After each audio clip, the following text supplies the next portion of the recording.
Hi, I'm Greg Hunter. This is the weekly news wrap-up for Friday, March 2nd, 2012. Well, the Middle East and Iran is hot and getting hotter. Now, the Pentagon says it's working on aerial refueling for Israeli jets for a possible strike on Iranian nuclear facilities. Meanwhile, the U.S. military has said it does have what it takes to strike Iran's bunkers, deep underground bunkers where its nuclear program is going on. In the past, they said they weren't quite sure they could knock it out, but not now. Meanwhile, Hillary Clinton has said once again it's the president's policy to keep Iran from having nuclear weapons. Those are not words and stories of peace.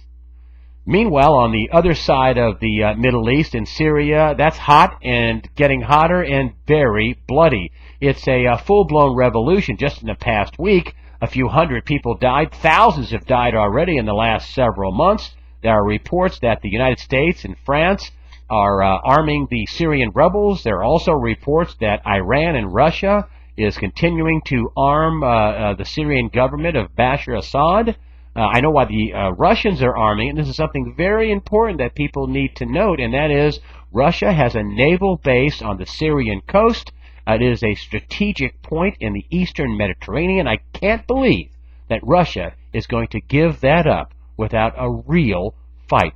Both countries, Iran, Syria, could touch off World War III, and we could be at war in the whole ball of wax at one time. Oil hit $110 a barrel. Some people say it's because of the jitters in the Middle East, but most people say no. The world is awash in crude oil at the moment, and that the price should be going down, not be going up. The national average is approaching $4 a gallon.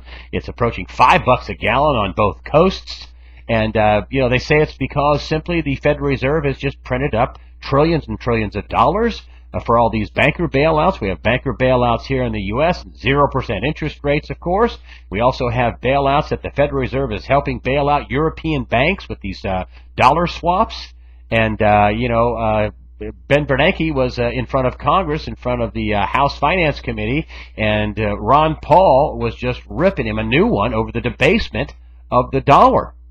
He held up a silver coin and said, in 2006, you could buy 4 gallons of gas.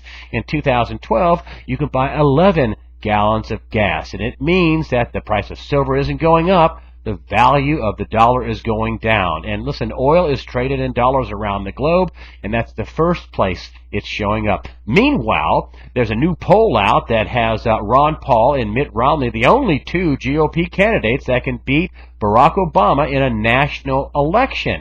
Isn't that funny? Ron Paul and Mitt Romney at the top of a national poll to beat Barack Obama, and yet Mitt Romney is at the top of these primaries around the country, and Ron Paul is near the bottom. You don't think anything nefarious is going on with the GOP party, do ya? Yeah. Also, in this Rasmussen poll, Ron Paul got 15% of liberal Democrats. What did I tell you a couple of months ago? That, if he runs as a third party, he will get Republicans, and there'll be plenty of Republicans that'll hold their nose, that don't like his foreign policy and vote for him. He'll get plenty of people, who are independents. That's 40% of voters. And I said that he would probably get liberal Democrats. 15% is a significant cut into President Obama's liberal base. Do not count Ron Paul out for running a third-party candidacy if, in fact, he is rebuffed in the Republican Party or thrown aside. They ought to be kissing his feet. Ron Paul brings young people to the party. Santorum doesn't, and Romney doesn't, and Gingrich doesn't, but Paul, the oldest guy in the field, sure in the heck does. Maybe people believe in his message. Who knows? North Korea has decided to suspend its nuclear program in exchange for 5 million tons of food and aid. They're fighting a terrible famine. Now, the closest neighbors to North Korea, South Korea, and Japan are very, very skeptical. Hey, I got an idea.